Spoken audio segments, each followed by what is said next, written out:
Hello YouTube, this is Charlie426, and today we have the review of the Premium Bandai Exclusive or P-Bandai Exclusive HG Leo-S or Leo-S or Leo-S. I've heard multiple pronunciations or multiple ways of hearing the unit's name, so sorry about that name, but still, I would like to point out when I first pre-ordered this in Korea, the Bandai Mall Korea actually mentioned this as the Leos or Leos. So yeah, I'm just gonna go with that name for now, just to avoid any confusion. So, for those who don't know what this is basically from a side story manga of the Wing Gundam series called the G Unit. There is a full-fledged title for that, but I always knew it, I always was aware of it as the G Unit. And yeah, so far we really didn't have much kits from that series recently. Of course, we got the Geminis Unit 1 and 2 and some of their expansion packs, but those guys were the technically main character mobile suits, so that is kind of understandable. But it was really surprising to see this unit to be actually made as a kit, because this mobiles didn't really see much action. I mean, they did fight, but it wasn't really a spectacular battle, if I remember correctly. Alright, so right off the bat, let me just mention that yes, this is actually technically based on the regular HG Leo build, but there are some different parts. There are different builds in certain areas, and there are some stuff I'd like to mention. Anyway, before we go on to the actual review, let's talk about components. So, first of all, what you get, of course, is obviously the mobile suit itself. Definitely looking red, very noble-esque looking design, or in the manual it mentions it to be more of a knight-esque design. Sticker-wise and weapon-wise, this is what we get. So number one, here is the sticker sheet. Now, as you can see, I didn't really use any of it except for number 3, which is the head camera. Number 2 is technically for the visor, but we do get a clear piece for the visor, so I thought it was kind of unnecessary. Number 1 is basically if you want to make a Leo head with this one, this is the sticker you use for the lens or visor. Number 4 is definitely a odd sticker, which I definitely didn't want to really use it. Number 5 is, believe it or not, it's actually meant for the handle for the beam musket gun. Right over here, it's supposed to wrap around. So luckily they do have the molding. So for those who have the skill to color this, yeah, you can always color the outside parts black. So yeah. And other than that, here we get some of its close combat weapons, and we do get a dedicated trigger finger hand for this weapon. So these are called, if I remember correctly, are called the beam sabers. Yeah, they're just called sabers. Since you get 2 of them in the manual, it's mentioned as the beam dual sabers. Yeah, it's basically your typical beam saber, but a little bit more higher output. And then we get the knuckle guard here, so it protects the handle. You get 2 of those, and you get this. This is a smaller version of the beam saber, and these are actually meant to be holstered onto the side skirts. Currently, like this. So as you can see, we have one on the side, so you're supposed to be able to clip onto the side skirts to give out that illusion that this is supposed to be holded in there. Now this one is not exactly a leftover piece, so if you don't want to use the capes at all, what you can do is you can always swap out, you can take off the parts, and then there's going to be a hole on the back. This is the part that you cover up with that hole. So yeah.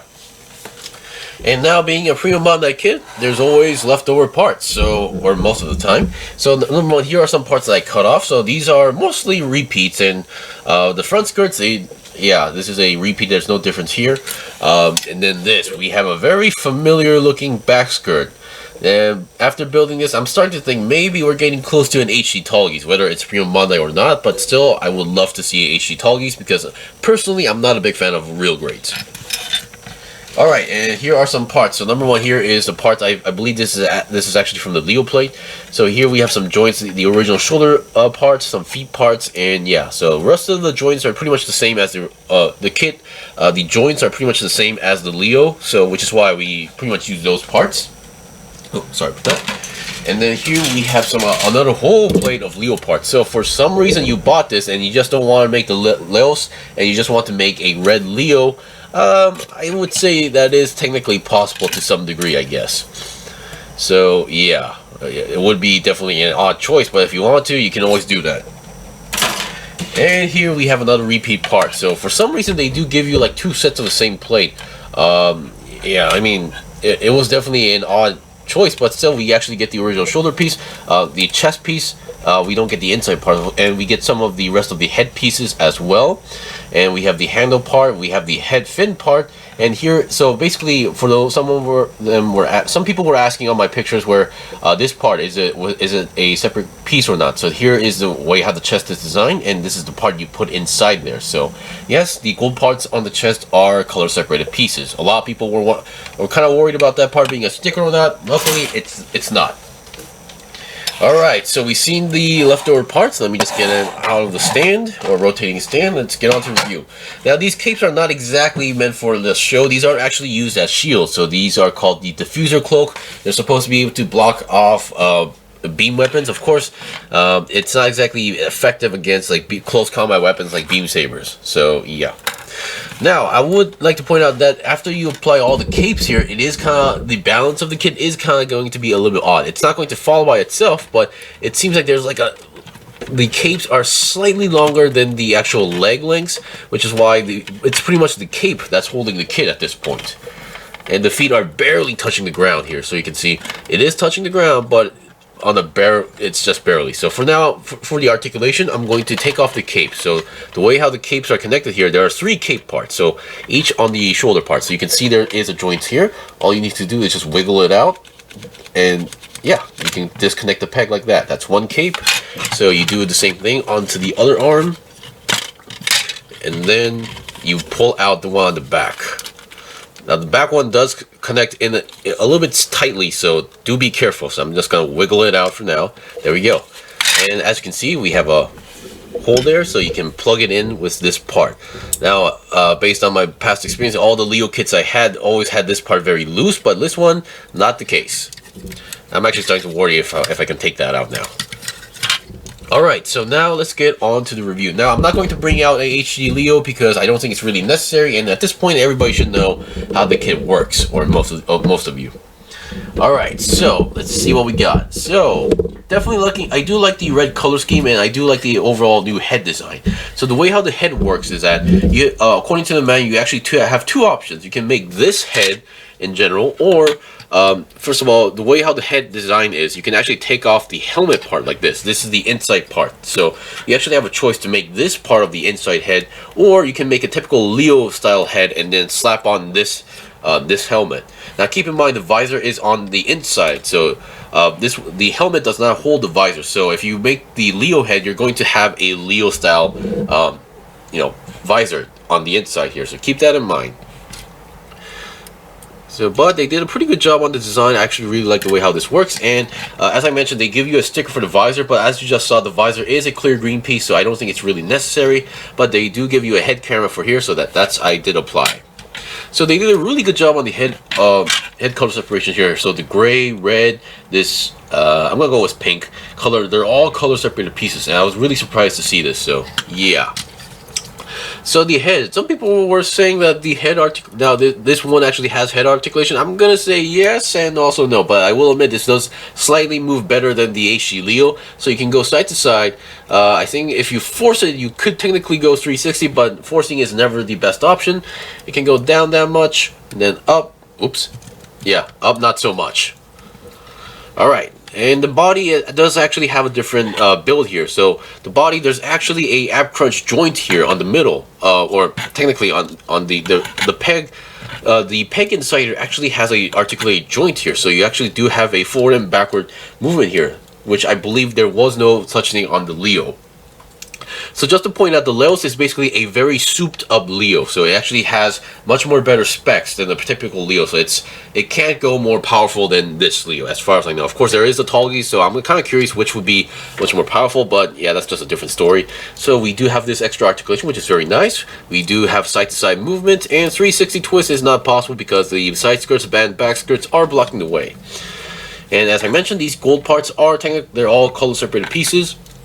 And let's see, the shoulder joints, the main arms are connected to ball joints, so you do have a forward and backward movement. 360 twist is possible.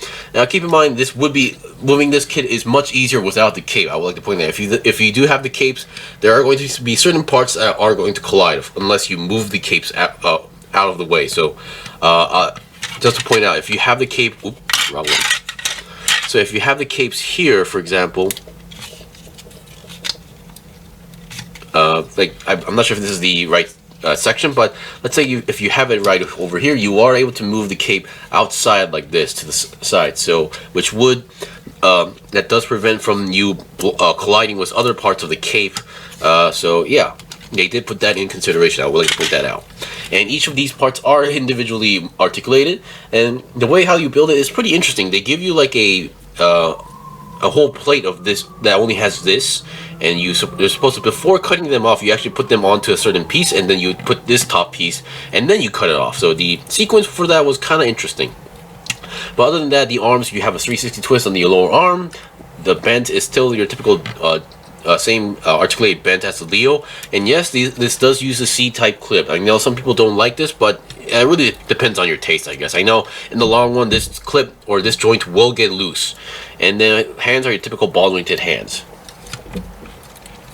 Before we go to the lower area, let's get the back. So the back, I believe the back is pretty much your typical Leo style back. There's nothing too special going on here. And here is, whoops, yeah, the connection is a ball joint.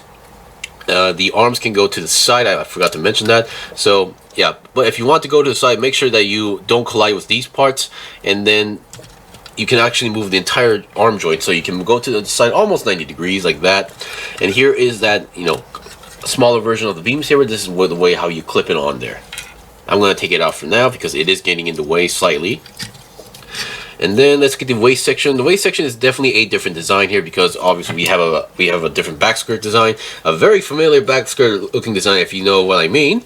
So yeah, we have these side skirts. Now these side skirts are very how should I say? They were tricky to get in because there were no clearance. There wasn't much clearance area on the side skirts, and they tell you to put this, slap this on to the ball joints. It was kind of tricky, but don't get scared. Just push it all the way in, and you should be fine. There is, and the way how these parts move is kind of interesting because we actually have a joint that actually moves forward and backward here. There, if you build the waist section, there is like a really interesting moving joint here, so which allows this part to move forward and backward like that. And it is on a ball joint, so it does flap around, but doesn't go up that much because there's not much clearance on the area. The back skirt does not move at all, so it's just pretty much staying there. And then the legs. So we do have you still have your side swivel going on here. The joints on the inside is definitely a different design compared to the Leo. It has a much more unique design. It's still a similar principle, but there are like an extra part inside there. And I would like to point out this kit does not use any polycaps. There's no polycap ball joints, where I believe the Leo did actually have ball joints, polycaps. And then the legs, well, because of the whole what's going on the entire part here, the side skirts are blocking in, the front skirts are blocking. The kit can't really do a forward kick going on here, but once again, it does make sense because in the series, this kit barely moved a lot. Even in the games, this guy does not move like in a dynamic pose. So yeah, and going to the side, yeah, once again, not a really good idea because there are parts blocking the way, especially the side skirts. So the legs are kind of limited when it comes to going forward. Of course, let me check. Yeah, you do have this hinge system going on here, so which you can kind of pull down and then go forward 90 degrees. So if you want to do so. So I guess if you're having trouble with the cape, you can always extend this part down so you can make it stand better. But the problem is, yeah, you can kind of see what's going on with the legs. So you can see here, these parts, this empty section is not supposed to be seen in most cases. So yeah, but just wanted to let you know, and you still get your typical bend going on the legs. Of course, because of the C-clip type joints. Of course, the back skirt might block the way, but oh well. Sorry for the mid-cut there. I actually had to sneeze in the mid-section, so yeah. So as I mentioned, these gold parts on these are color-separated pieces. This yellow part here, or gold part here, is also kind of works as a clipping mechanism, so it's there. Now the feet are your typical ball joint connected feet, so you can go forward like that. Back, not so much, and then you do have a distant pivot joint going on here as well. So yeah, the main connection is a ball joint here, so no need to worry about that. And yeah. So once again, we've seen the basic articulation on the Leo-S, and let's see. The only thing that I haven't mentioned is number one, there is the pink sticker. Yeah, the pink sticker is supposed to go onto this part of the main body. It's supposed to wrap around this section here, this part. And once again, I don't like doing that, so I did not apply that. So, and it was definitely an odd color because suddenly slapping on pink here would seem odd to me, so I did not really use it. Alright, so I'll be right back with the weapon demonstrations. So, and we'll end it off with the cape connected. Okay, I'm back. So here we have one of the poses that were mentioned in the manual. Yeah, it does work, and as you can see, the downside of these type of capes is that it does get messy depending on how you look at it. You can see this, because it's only divided into 3 parts, you can definitely see there's going to be these gaps that's going to, that's going to destroy that illusion that this is going to be like a whole single piece cape. But I would like to mention that Bandai is definitely one of those companies that makes very good products, but there are certain areas that they struggle. So for those who have been only in the Gunpla hobby, you may not notice, or may have noticed depending on which kit you bought. But as someone who's also been in the Kamen Rider SHG figure arts collecting hobby, they always have been struggling with cape or cloth type parts. I mean, they could technically use just cloth pieces, but apparently among the hobby there is like different opinions regarding that. So even in Kamen Rider, any rider that has like a cape type piece or like a cloth type looking piece, they always struggle to make it look natural, or they really struggle to make the right decision with that. So yeah, I can personally understand this whole entire situation for now, but yeah, it does kind of look messy. And while I was kind of building this, I kind of preferred the kit without the cape. So personally, if I were to display this, I think I might go without the cape. Alright, so there's only one more weapon left, so I'll be right back. Okay, I'm back. So here we have the sabers. So now I'm just going to give you guys an example with using one, but if you want to use both, you can always use 2 of them if you want to do so. So, yeah, despite the capes being in 3 parts, depending on what pose you do, it can, pull out pretty cool looking poses if you ask me. I do personally like these type of poses. So yeah, and this was technically also mentioned on the manual, so yeah. So I can kind of see certain people getting like actual piece of cloth and trying to do something with it. So it really depends on what your preference of taste. Like, do you actually want a single piece cloth, or do you want like some sort of articulated cloth? I know there are certain ways, like there are certain third-party products where they actually have a piece of cloth, and then on the outer rims they would put in like this metal rod so you can actually move the cape around in your free will. But yeah, so I guess that could also personally work. And that's pretty much it for the Leo's review. So as mentioned, yeah, it is based on the Leo kit, but it also has some different builds on the body, the hip section, the waist, and there are some familiar looking parts that I think we might be getting close to an HG tallgeese.